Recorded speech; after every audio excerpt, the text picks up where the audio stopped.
Good afternoon. I pray that you're able to get out today and enjoy some of this amazing weather. And for those of us who battle allergies and other challenges with the weather shifting, I pray that God is protecting and keeping you and are not allowing you to have any of those difficulties on this great, wonderful day. I come to you on this Monday and hope to come to you a few times this week as we are walking towards the celebration of Christ rising on the third day in Easter Sunday, Resurrection Sunday.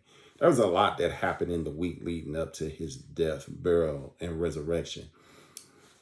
After the Sunday where he made his triumphal entry, Jesus spent time with various groups, various factions who were faithless, who were after him because of him being the son of the Father and not wanting to accept him for who he is. Notice I say is, not was, because Jesus is very much alive. He's seated at the right hand of the Father in heaven, as we tackled yesterday in the message, John chapter 14, verses 1 through 6, the prepared place.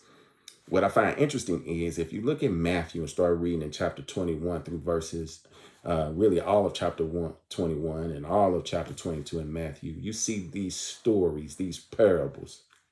Jesus uses relatable items to leave an imprint, impact, and influence upon the people who denied him, as well as to help his disciples grow in their faith.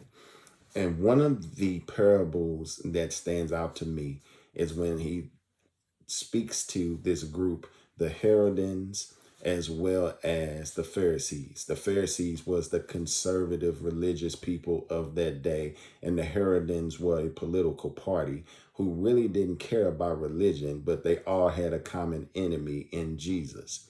And because of him being the common enemy, they were trying to catch their enemy in a claw so they would give them an excuse to execute him. And Jesus being Jesus, when they come to ask who should pay taxes, knowing that Israel was subject to Roman rule, that therefore they had to pay taxes to Rome, and yet knowing that the people of Israel hated being subject to Roman rule because it was cruel and it was brutal and it was unfair. If he would have said that he was for taxes, then it would seem like he was against his fellow man. And if he says he's not for taxes, then it would have seemed like he was against the emperor. And so Jesus tells them, listen, give to Caesar what Caesar is due and give to God what God is due. Now, why did I go through all of that to get to that point? Because I want us to reflect on this Monday, and as we look forward to Sunday and we are praying and giving thanks and pondering and reflecting on who Jesus is to us, I wonder if we're giving God his part. We know how to give government their part, but I wonder if we're giving God his. I wonder if we're pausing and thinking long enough about what is it that is the part that God is asking from us in this season of our lives. And in reflection of what he's done for us through Jesus Christ on the cross, are we giving him the part that is his? Or are we withholding something that is his? Or are we holding on to something that we shouldn't hold on to? Or have we released something that we weren't supposed to release? That was a part for God, and we gave something that was God's to somebody else. There's so many questions I could unwind and unpack from this. There's so many things that come to mind and the implications behind them. I just want to simply leave you on this beautiful Monday to consider. Are you giving God his part?